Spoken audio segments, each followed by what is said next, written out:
माध्यम से जो हमारे मत और संप्रदाय हैं उनमें एक मत हो सकते हैं। आज जगत गुरु शंकराचार्य भगवान ने कहा सर्वै मतः एकः, सभी मत एक हो जाओ। तो गोस्वामी तुलसीदास जी भी उसी गुरु परंपरा का निर्वाहन करते हैं और कहते हैं बंदौ गुरु पद कंज, कृपा सिंधु नर रूप हर, महामोह तम कुंज, जासु वचन रवि कर निकर। क्या कहते हैं? बंदौ गुरु पद कंज, कृपा सिंधु नर रूप हर। गुरु भगवान जो है कृपालु है और वही नर रूप में हरि है। और गोस्वामी तुलसीदास जी के गुरुदेव भगवान का नरहरि भी नाम था। महामोह तम कुंज, जो महामोह का घना दियारा है उसको जैसे सूर्य की किरण दूर कर देती है अंधेरे को, ऐसे गुरुदेव भगवान के वचन अंधकार को दूर कर देते हैं। लेकिन यहाँ पर दो तरह की परंपराओं के लिए गोस्वामी तुलसीदास जी ने आगे वर्णन किया है। पहले क्या कहा? गुरु पितु मातु महेश भवानी, प्रणवहु दीन बंधु दिन दानी। फिर आगे क्या कहा? प्रातः काल उठ गए रघुनाथा, मात पिता ही गुरु नाम ही माथा। एक में जब शंकर जी की वंदना की तो पहले गुरु का स्थान रखा, और जब भगवान श्री राम के चरित्र को बताया तो मात पिता ही गुरु नाम ही माथा।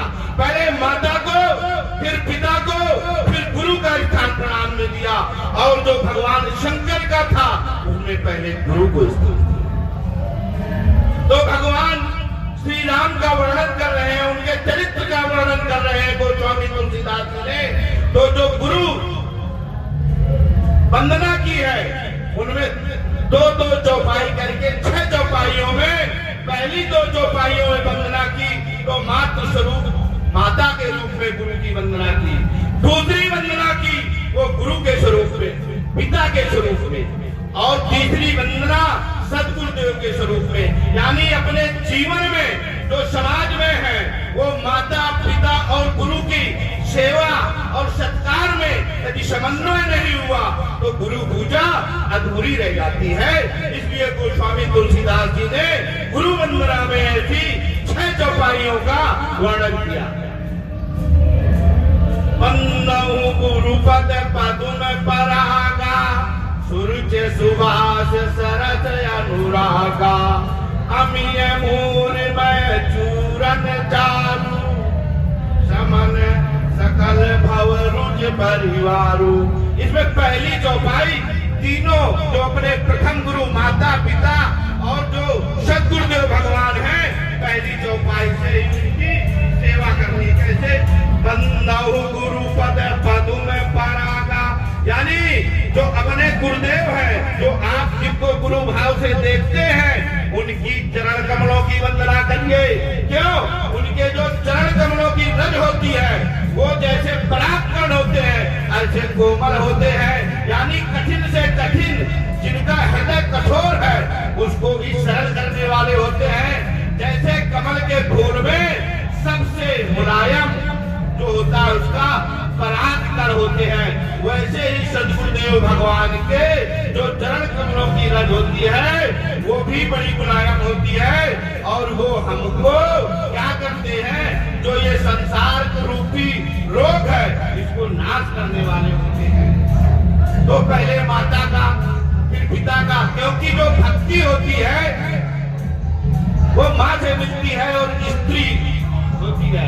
तो पहली 2 चौपाइयां भक्ति के लिए, दूसरी ज्ञान के लिए, क्योंकि हमें जो समाज में पहले ज्ञान होता है वो पिता कराता है, और पिता को जो पहचानने वाला होती है, कराने वाली होती है, वो माँ होती है। तो भक्ति से ज्ञान होता है, और भक्ति और ज्ञान को यदि व्यवस्थित करना है, उसको सम्यक मार्ग में ले जाना है, तो इसके लिए आपको सदगुरुदेव तो बनाना ही पड़ेगा। किसी ना किसी पर निष्ठा तो रखनी ही पड़ेगी।